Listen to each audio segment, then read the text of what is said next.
नमस्कार, मैं आकाश मौर्य इस वक्त मौजूद हूँ दक्षिण पूर्वी दिल्ली के सनलाइट कॉलोनी में। जैसा कि आप सभी जानते हैं, राजधानी दिल्ली के अंदर अपराध लगातार बढ़ते जा रहे हैं।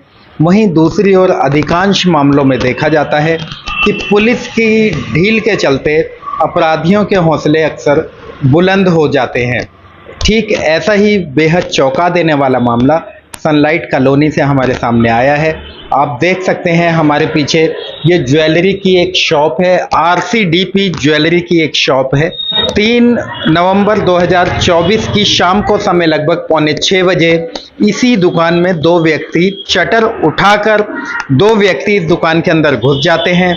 दुकान के ओनर, जो कि पेशे से अधिवक्ता हैं, दिल्ली हाई कोर्ट के एक अधिवक्ता हैं, वो जब शटर खुला देखते हैं तो उसी समय उन्हें लगता है कि शायद कोई दुकान के अंदर है। जैसे ही वे दुकान के अंदर प्रवेश करते हैं तो उनके ऊपर जानलेवा हमला कर दिया जाता है। हमला इतना ज़बरदस्त था कि जब इनके पिताजी बीच बचाव करवाने आते हैं तो उनके ऊपर भी जानलेवा हमला किया जाता है, जिससे कि उनके सिर में काफ़ी गंभीर चोटें आई हैं। और आपको बता दें, जो कि अधिवक्ता हैं, दिल्ली हाई कोर्ट में प्रैक्टिस करते हैं, अमर सोनी उनका नाम है, उनके ऊपर भी जानलेवा हमला किया जाता है, जिनके गंभीर चोटें आई हैं।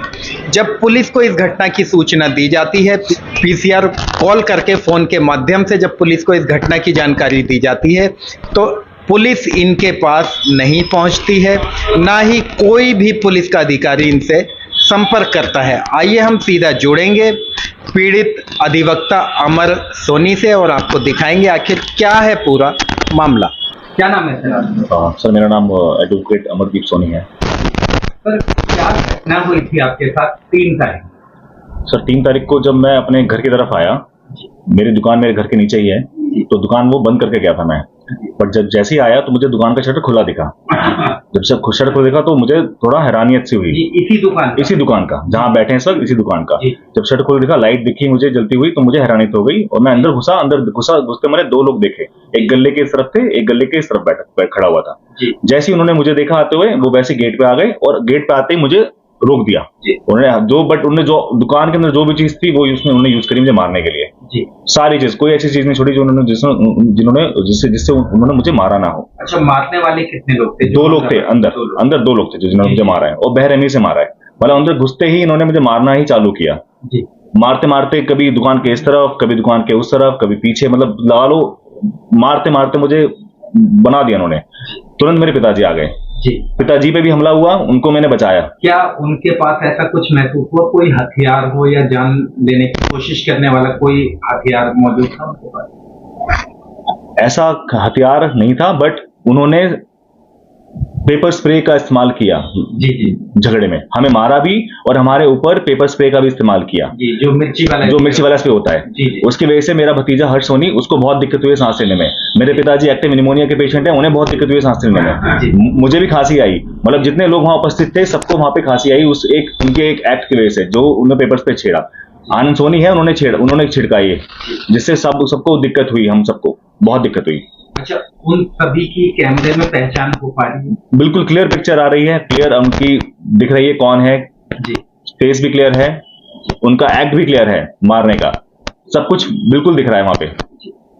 अच्छा, समय लगभग कितने बजे का टाइम था वो? जो समय वारदात का दिख रहा है मुझे, वो है 5:40 का, जब ये दुकान में घुसते हैं। उसके बाद से मैं आया हूँ करीब 5:47 या 50 मिनट पे। एग्जैक्ट टाइम नहीं पता, बट 5:50 के आसपास मैं आया हूँ। उसके बाद लगातार इन्होंने मार पिटाई करी है मेरे को। मेरे लंबे बाल हैं, तो बाल मेरे बहुत खींचे, जो टूट रहे हैं, अभी भी टूट रहे हैं। हाथ गुच्छा हाथ में आ रहा है मेरे, ऐसा टूट रहा है। आपके पिताजी के ऊपर भी हमला मेरे पिताजी के ऊपर भी हमला करने की कोशिश करी गई है। बिल्कुल करी है। उनके चोटाई, उनके 6 टाके आए सर सिर में, बिल्कुल पीछे बीच सर के। अच्छा, पुलिस को कितने बजे आपने सूचना दी थी और क्या कुछ बताया था? मैंने पुलिस को सूचना दी थी करीब 6:20 के आसपास। PCR कॉल की थी, जिसमें मैंने जो वारदात का विवरण उस समय तक मेरे सामने हुआ था, आंखों के सामने, वो मैंने विवरण दिया गया मेरे तरफ से।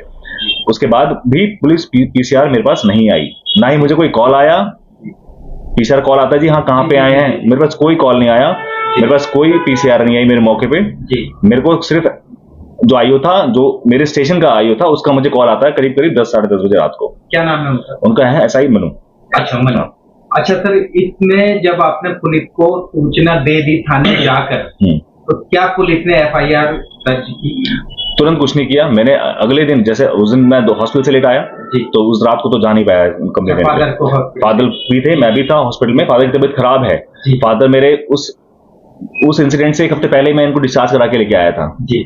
करीब निमोनिया, एक्टिव निमोनिया के पेशेंट हैं जी। अभी भी उनकी दवाई चल रही है जी। तो इतने, एक तो उम्र 80 साल की उम्र, उसके बाद बीमारी, मतलब उनका हाल बिल्कुल, ये सब इंसिडेंट देखने का नहीं था, बट उनके साथ बहुत बुरा किया गया जी। ये पूरा मकसद इनको सिर्फ जान से मारने का ही था और कुछ नहीं है इसके अंदर।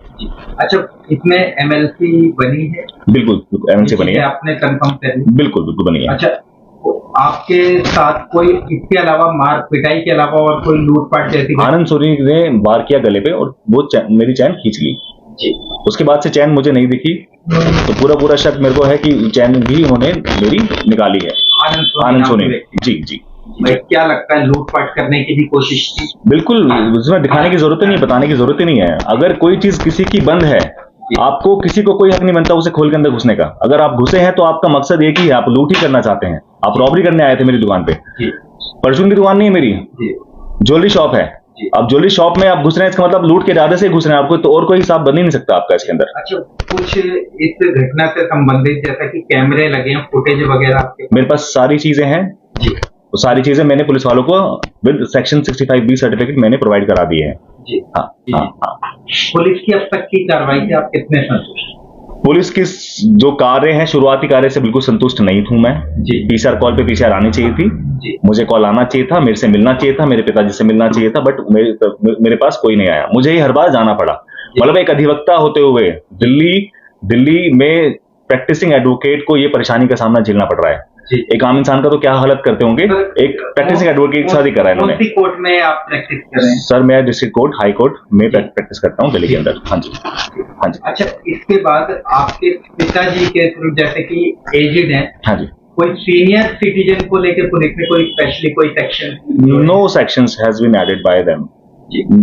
कुछ भी ऐसा ऐड नहीं किया जो कि एक सीनियर सिटीजन को हेल्प करे, ताकि आगे से ऐसा कोई हादसा ना हो। ऐसा कुछ भी चीज नहीं की गई अभी भी जी। आरोपियों का उद्देश्य क्या लग रहा था आपको? आरोपी का उद्देश्य एक ही मकसद लग रहा है, मेरे पिताजी को जान से मारना जी।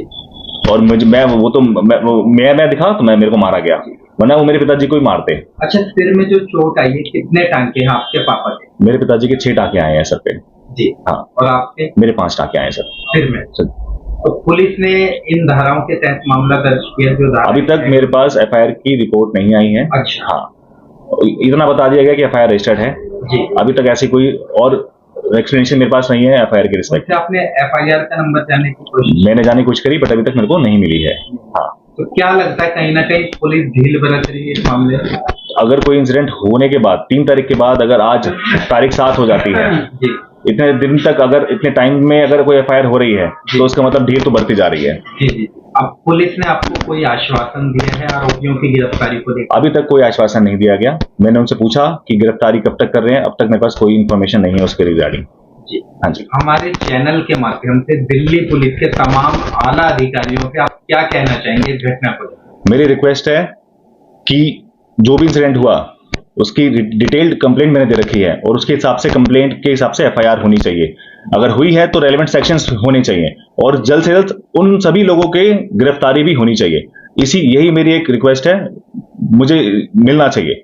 हाँ जी। जैसा कि अभी आप देख रहे थे, एडवोकेट अमर सोनी हमारे बीच में थे, जो कि इस घटना के पीड़ित व्यक्ति हैं। उनका कहना है, मेरे और मेरे पिताजी के ऊपर जानलेवा हमला किया गया था। पुलिस को सूचना देने के बावजूद भी घंटों तक जब पुलिस घटना स्थल पर नहीं पहुंची, तब वे आनन फानन में अपने पिता को अस्पताल ले गए, जिनके काफ़ी गंभीर चोटें आई थी, जिनके सिर में लगभग 5 से 6 टांके भी आए हैं। आपको बता दें, एडवोकेट अमर सोनी के सिर में भी काफ़ी गंभीर चोटें थी, जिनको प्राथमिक उपचार के बाद उन्हें घर भेज दिया गया। लेकिन मज़े की बात यह है कि आज 7 नवंबर 2024 का दिन है। इस घटना को लगभग 4 दिन बीत जाने के बाद पुलिस ने आज इस मामले में एफआईआर की है, लेकिन पीड़ित को अभी तक एफआईआर की कॉपी नहीं दी गई है। ना ही यह बताया गया है कि किन धाराओं के तहत मामला दर्ज किया गया है। इसमें सबसे बड़ी चीज़ ये है कि पीड़ित की सोने की चैन भी छीन ली गई, जानलेवा हमला किया गया, दुकान के अंदर घुस के दुकान को लूटने की भी कोशिश की गई थी, लेकिन पुलिस ने अभी तक इस मामले में कोई भी ऐसी कार्रवाई नहीं की है जिससे कि पीड़ित व्यक्ति संतुष्ट हो सके। अब देखना यह होगा हमारी खबर प्रशासन के कानों तक जाने के बाद क्या पीड़ित व्यक्ति की शिकायत के अनुसार पुलिस इस मामले में निष्पक्ष जांच करेगी, क्या आरोपियों को पुलिस गिरफ्तार करेगी, क्या आरोपियों को पुलिस सलाखों के पीछे भेजेगी, जिसका पीड़ित व्यक्ति को इंतज़ार है। ऐसी ही तमाम खबरों के लिए हमारे साथ बने रहिए। मैं आकाश मौर्य, न्यूज़ 24 मीडिया के लिए दिल्ली से।